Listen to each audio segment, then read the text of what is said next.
because it was at that moment that we lost power, that we lost our tower camera, and eventually we'll be able to get them all back online. But for now, obviously, we have some bigger fish to fry.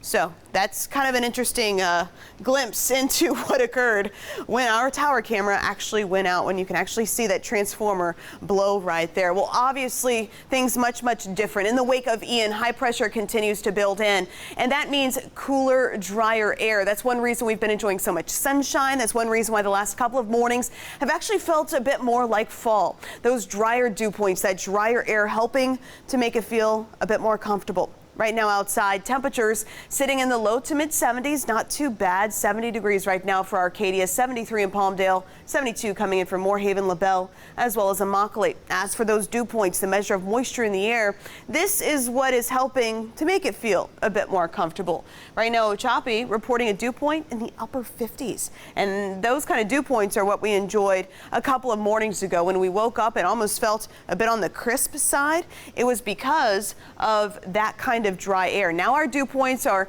kind of working their way back into the 60s, a bit closer to where they should be, but still, dew points in the low to mid 60s will allow our temperatures to drop overnight. And of course, with so many of us without power, I wanted to take a look at our planning forecast overnight as we open up those windows, at least in my case, and use a little bit of Mother Nature's air conditioning, or at least get some air circulating. So here's what we can expect. 2 a.m. those temperatures are dropping towards 70, then into the upper 60s. At 5 a.m. clear skies expected with temperatures sitting in the upper 60s. Not worried about any wet weather really in the near future, thankfully. In the wake of Ian, with that drier air in place, it will be exceptionally hard for any showers and storms to develop. So certainly good news there.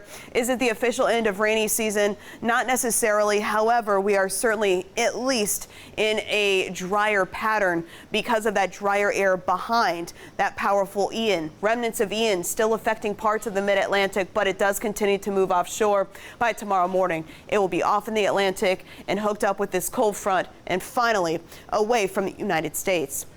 Here's a closer look now at our water vapor imagery. Measures the amount of moisture in the mid and upper levels of the atmosphere. See all of that orange? That indicates dry air with, say, a dew point, a humidity about 10 to 20%. Even this black right there, also very dry air in place. So that will basically prevent our rain chances from going up. It will bring us lots of sunshine. It's also one reason why we can see the sky so clearly during the day, that crisp blue, and at night we're able to see the stars a bit better because there's no moisture to have to look through.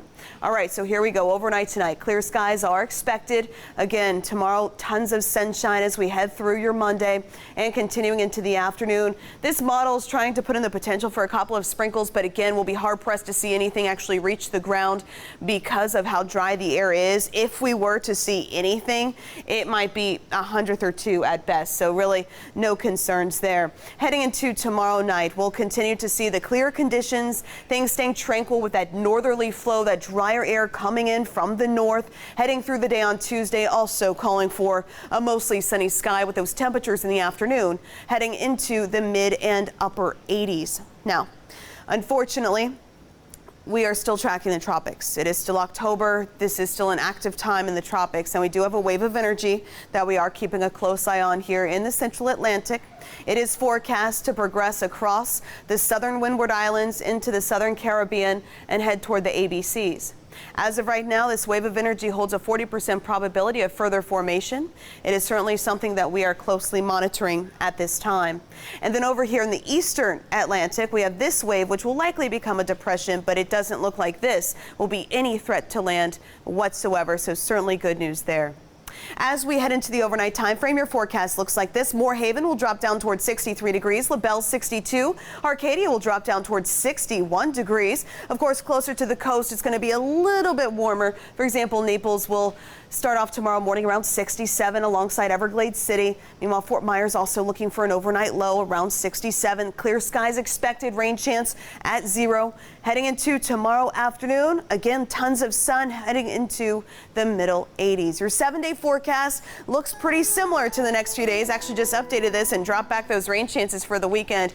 Other than maybe a 20% probability, I just really don't foresee that likelihood of seeing any of those showers, Chris. So certainly good news good weather as we continue to clean up across Southwest Florida.